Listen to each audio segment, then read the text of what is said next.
chalk the dart onto the wrong sides of the front pieces.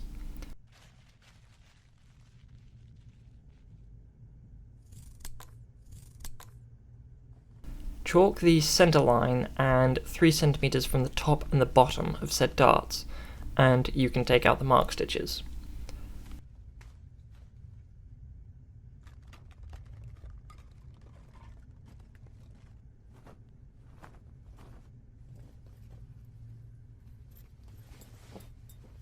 Cut the darts from the centre and split it up and down to those 3 cm points.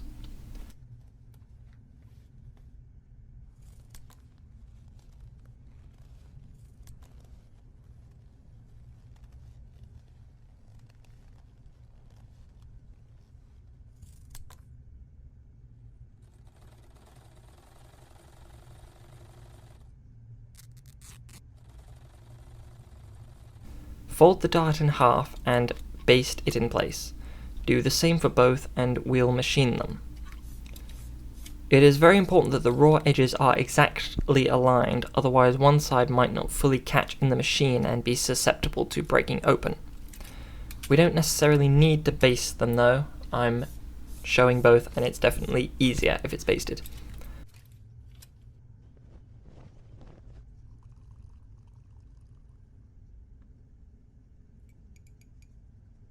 Pull an excess of thread out of the machine and use the wheel to secure the needle in the edge of the dart. Machine the end and don't backtack it, just, we've pulled out an excess of thread. Starting the dart, the first couple of stitches need to be exactly where the cloth is folded so that it closes or opens neatly.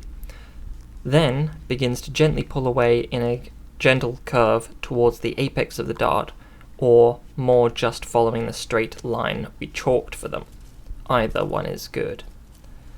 Again, at the end of the darts, much like the trouser darts, the last couple of stitches should be very much sitting on the fold of the cloth. We can sew the darts without basting them, as we can most seams. I say it's a matter of preference and ability mostly. We're still making sure that the raw edges are exactly atop one another.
To secure the top and bottom of the darts, we can knot both of them 3 times over and trim away most of the excess.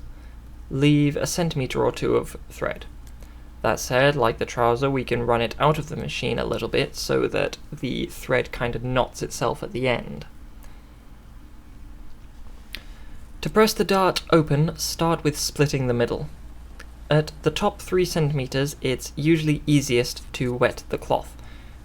We can use our thumb to press open the end down in half. Use the tip of the iron to dry and cement it in place, still using your thumb to press the dart in half. Dry off the water, otherwise it'll just spring back, which is a feature you can use if you haven't pressed it quite right. It's the same for the top and the bottom. It's a finicky bit because we're trying to split a tiny amount in half. The top of the dart will want to go one way, and the metric of success will be on the front. If it looks like it's uniform and evenly split on the front, and there's no step on it, then success.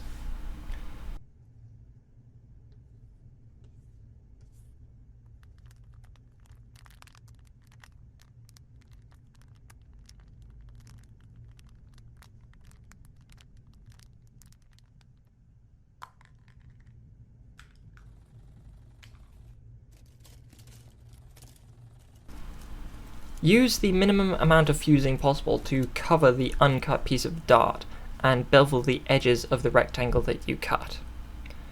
I don't use a press cloth here, which is why I wound up with the iron-shaped indentation in the cloth, but at this stage of recording the audio they are all gone now.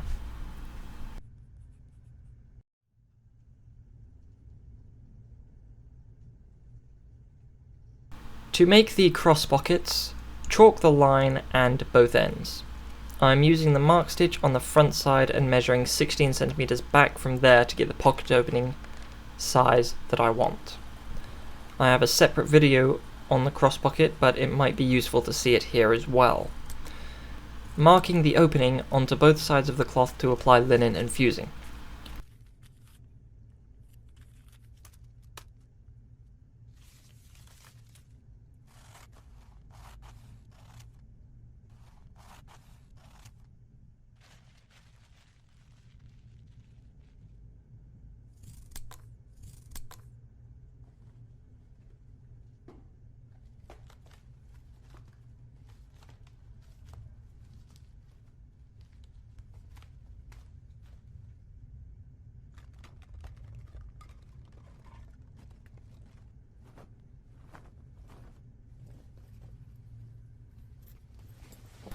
To draft the flap, line the 10 by 20 centimeter fabric on the double, making sure that the grains match, and copy off the pocket line onto the flap material. On top of this line, add 2.5 centimeters of inlay, and below it add 6 centimeters for the flap. On the back side of the bottom of the flap, add a centimeter or so to kick out the back of the pocket towards the side seam.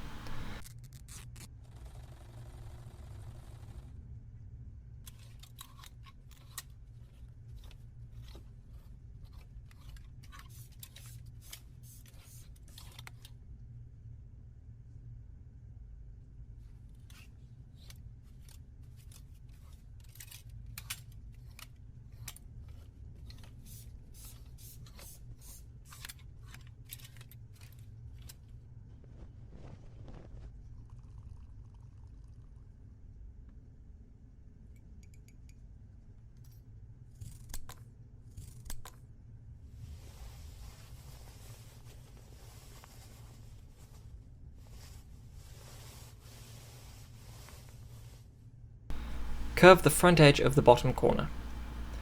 Copy the chalk marks onto both sides. Cut around the chalk marks, leaving yourself a centimeter or so as seam allowance. Put the lining and cloth right sides together.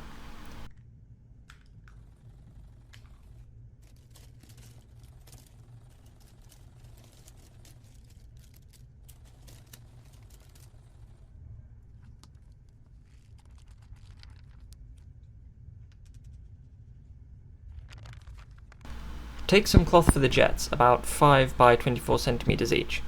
Baste the jets onto the pocket line. Be sure they're equal on either side. Make sure you mark the edges of the pocket when you get the first one on though.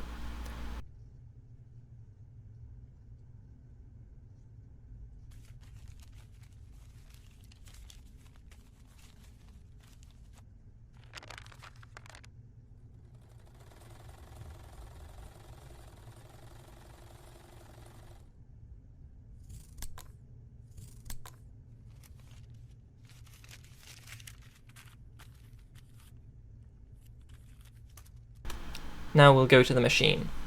With the flap, machine the lining and cloth together along the chalk we marked for the flaps. It would be advisable here to machine around the outer perimeter of the chalk.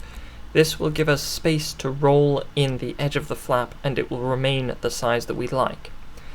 I don't remember whether I mentioned trying to keep the lining under tension as we sew it, so that there's less excess when we fold it out later. Though, like I did say in the sample video, you may prefer to make the flap, then start machining the jets so that they fit exactly.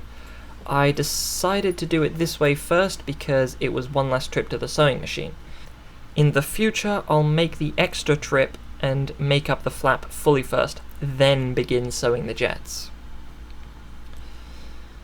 Still at the machine, I'm machining the jets onto the jacket. starting at the chalk mark of course and staying exactly or close to 5mm from the pocket opening.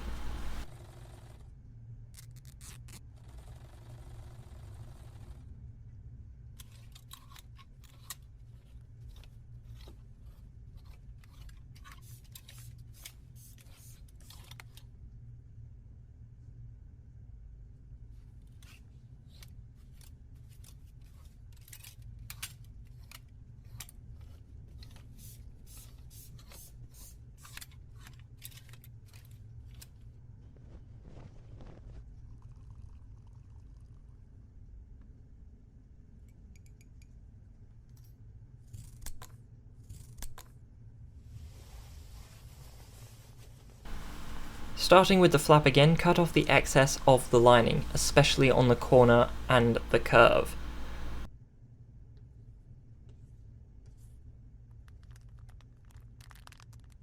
Fold it inside out. Roll the seam to the lining side as you pull the stitching to the edge.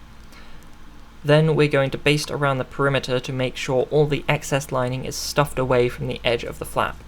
So as we baste, push the lining away from the seam towards the inside of the flap. Stitch securely, because we're not doing this for the good of our health. We need to make sure that the lining doesn't stick out from behind the fabric.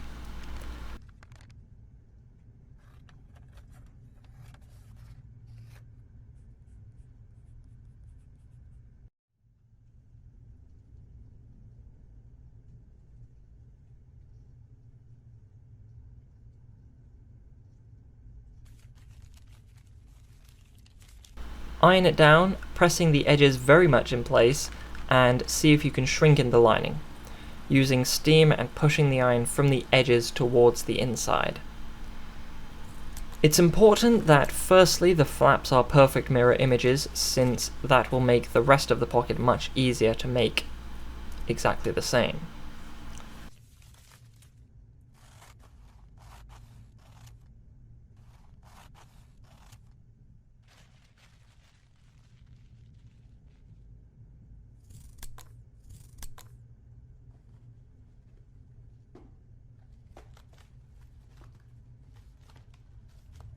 For the pocket opening, realistically I should have checked the stitching that I already did matches the machining on the jets. It's been a while since I edited the footage, so I might have done it and cut it out. Yeah, let's go with that. Cut the line stopping 1 centimeter from the end where you'll cut the miters. Iron the triangles out, and if you happen to have a clapper, which is a block of wood, you could use it as a post-iron press. It'll absorb any moisture not evaporated and cool the fabric, setting it more fully and quickly.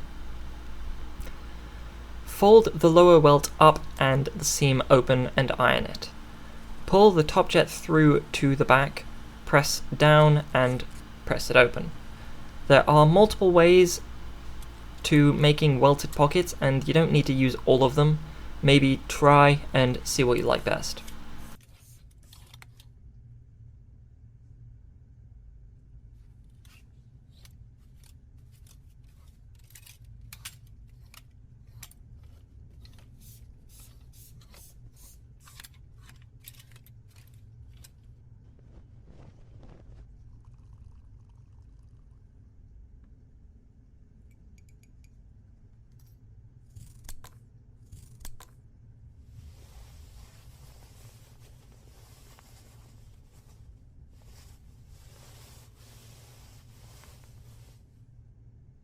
Fold the cloth over the seam allowances and baste them to the welts, as I expect you might be fluent by now.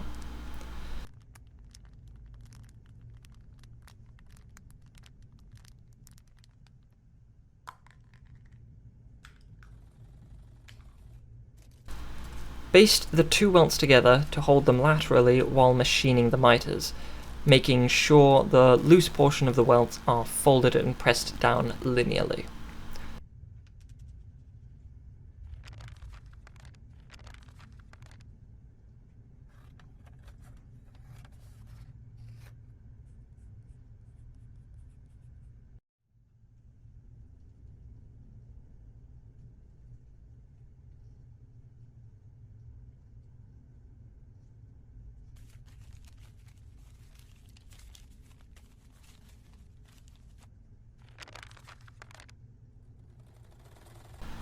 From the front, move the forepart and linen out of the way so that you can sew the jets and seam allowances together next to the first 2 stitches you made. Then secure the miters.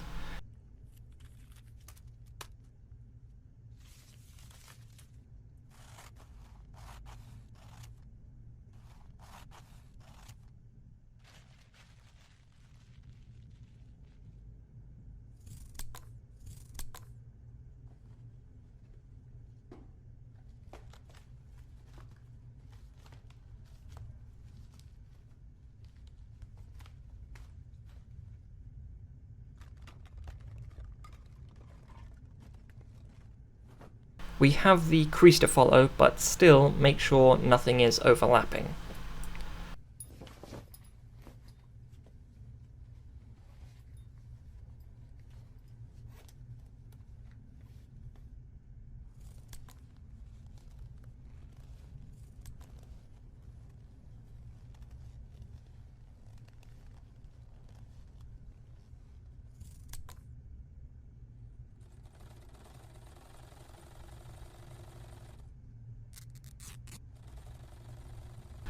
Remove the basting and check that the front and backs of the pocket are equal and secure.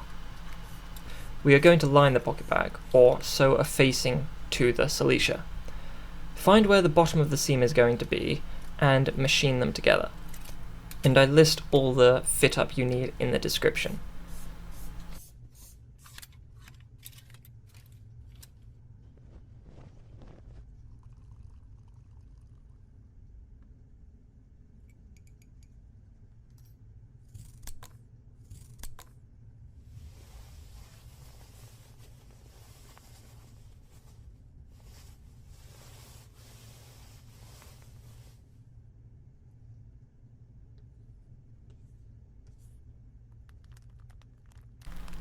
Fold the pocket facing up and to top stitch the lining, either with a machine or to prick stitch in place.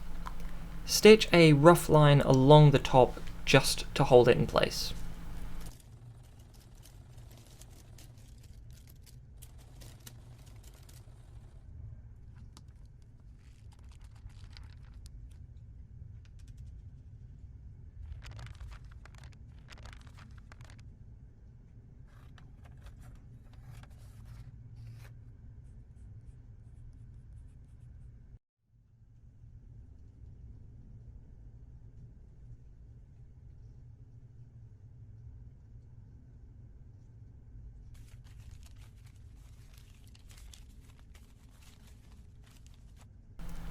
For attaching the pocket bag, start with laying the Silecia onto the back with the bottom of the Silecia lined up to the bottom jet, right side to right side.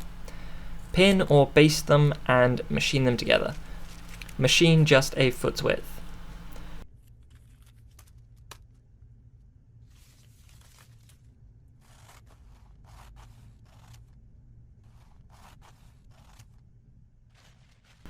Iron the seam down, don't iron the seam open.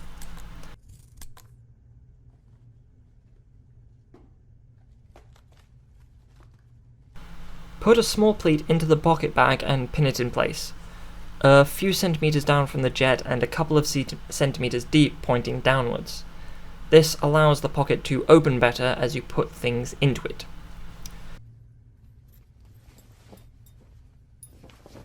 Fold the remainder of the pocket bag up so the Silecia meets the top of the top jet.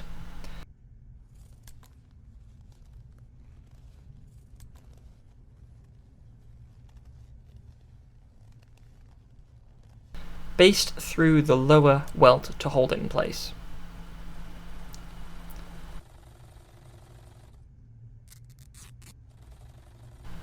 Put the flap into the pocket hole, baste it there below the top seam of the welt and double check the flap depth. Make sure the flap extends fully into both sides of the pocket, and if it doesn't, then either the flap is too small or the hole is too big. If the flap seems to be too big, then you may be able to make it a bit smaller by rolling the edges some more.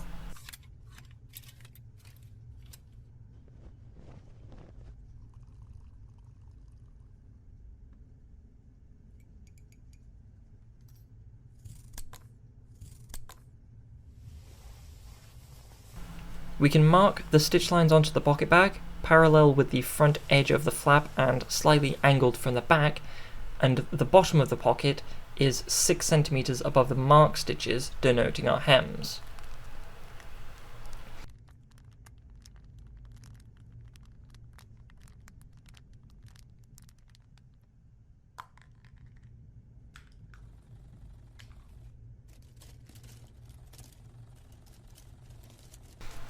Fold the top of the jacket away like we do to machine the top jet to the seam allowance to machine the flap and Silecia down to the seam allowance.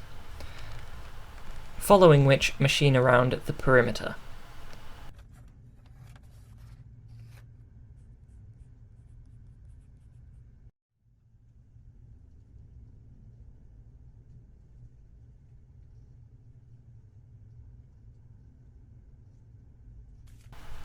Look over your pocket, make sure it's good, trim away any Silecia around the pocket, leaving about 1 centimeter all the way up, including the jets. At the top, trim the flap and the top jet to different heights so that they sit more neatly together. Where the two jets meet, we could trim a pair of triangles out to remove a significant amount of bulkiness, and you can also trim off the corners of the top of the pocket bag.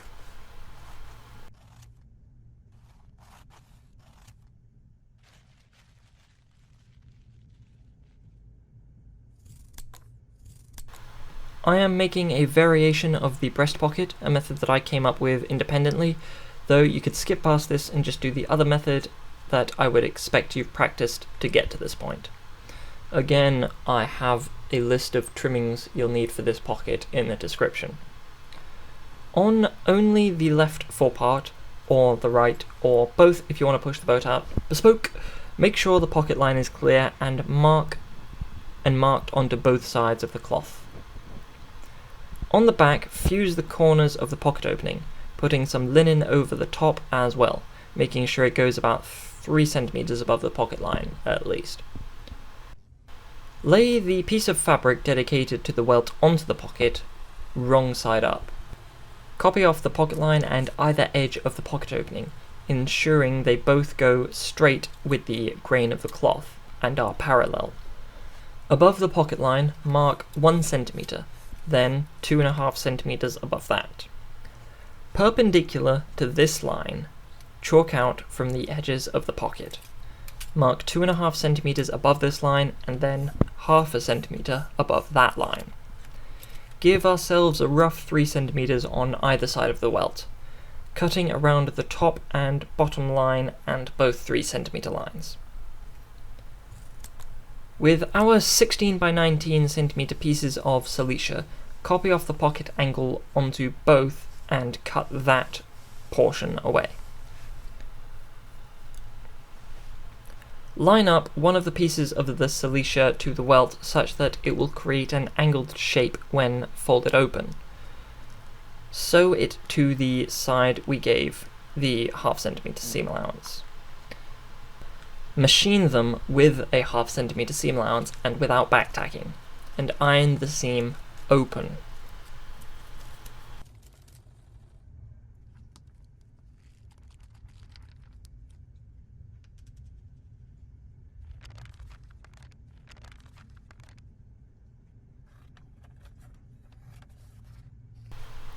Place a piece of linen into the welt in order to stiffen it. It can be 2.5 centimeters wide or 5 centimeters to be folded in half with the welt. On the front of our jacket, mark 1 centimeter above the pocket opening. Line the welt up to that line you chalked above the pocket line. Baste it in place. Chalk on the edges of the pocket. With the other Silecia, line that up as well. Fix it in place. For this one, chalk a few millimeters inside of the welt's edges. You'll only machine to there.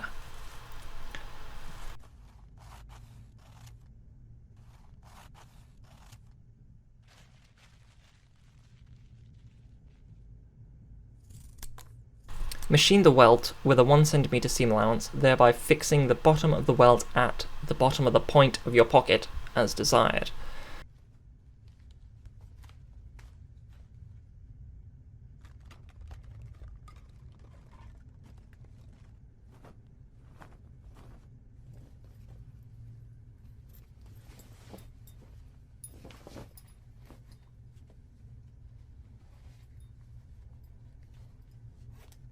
Machine the Silecia with a 0.5 centimeter seam allowance so that it sits 1 centimeter below the top of the welt later.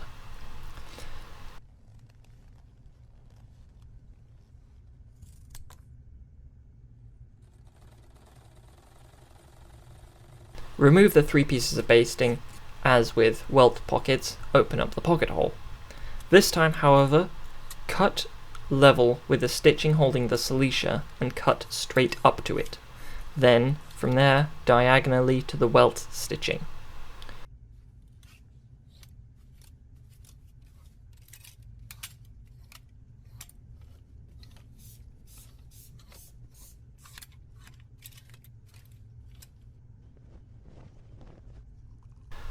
Iron the Silecia straight down without opening the seam allowance.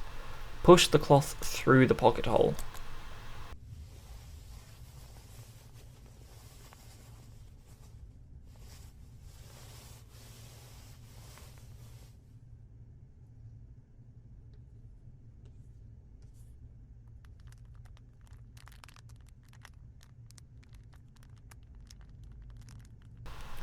Push the welt up now and press a crease into the bottom edge all the way along, turning to the back to open the seam allowance.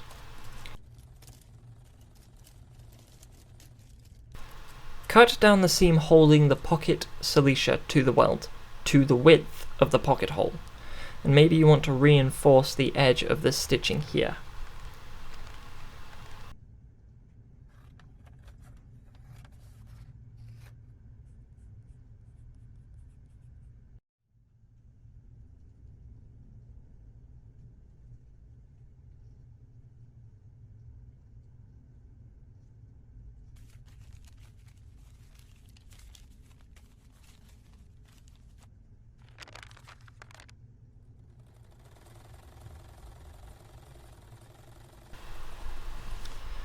Fold the welt in on itself, before folding in half and sending the pocket through the hole. I'd hazard that you could easily curve the corners of the welt, which is something I saw on YouTube.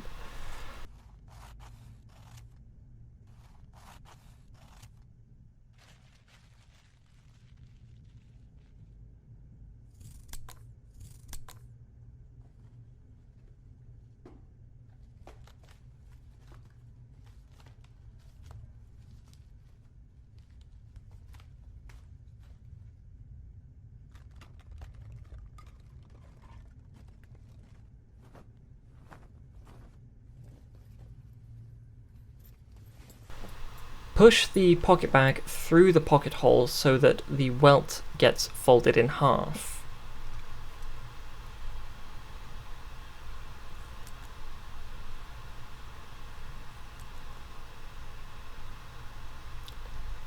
Straighten out the welt, and then comes the complicated maneuver of fingering the welt to how we want it. Be sure that the welt's seam allowances are up inside of the welt.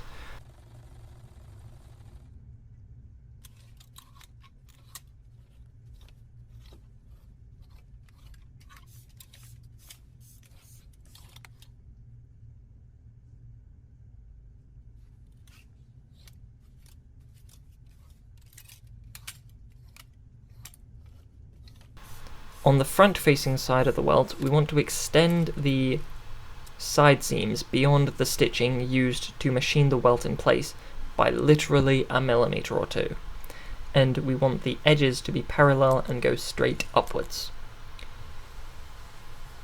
Perform a final check that the welt is positioned the way you want it. Baste the welt as it is in its desired shape. We need to machine the Silecia that's attached to the welt to the seam allowance that we folded down when we attached the welt in the first place.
Now baste the welt down to the jacket. To machine the pocket bag, you could chalk or eyeball the pocket dimensions and machine the pocketing together.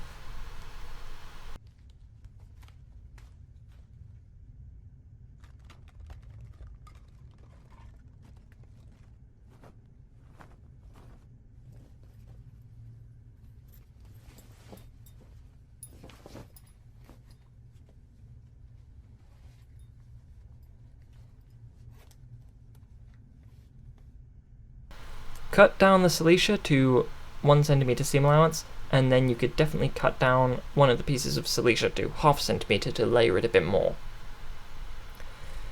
Taper off the top of the pocket, and I cut away some of the linen in the seam allowance holding the bearer in place, plus a bit of the back Silecia. Then I like to baste the pocket bag to the jacket so that I don't have to think about it flapping about when I apply the canvas. To secure the welt, moor the thread at the bottom of the welt on the back, and come out where the machining holding the welt in place stops. Use some exceptionally short fell stitches to secure the bottom of the welt to the fabric.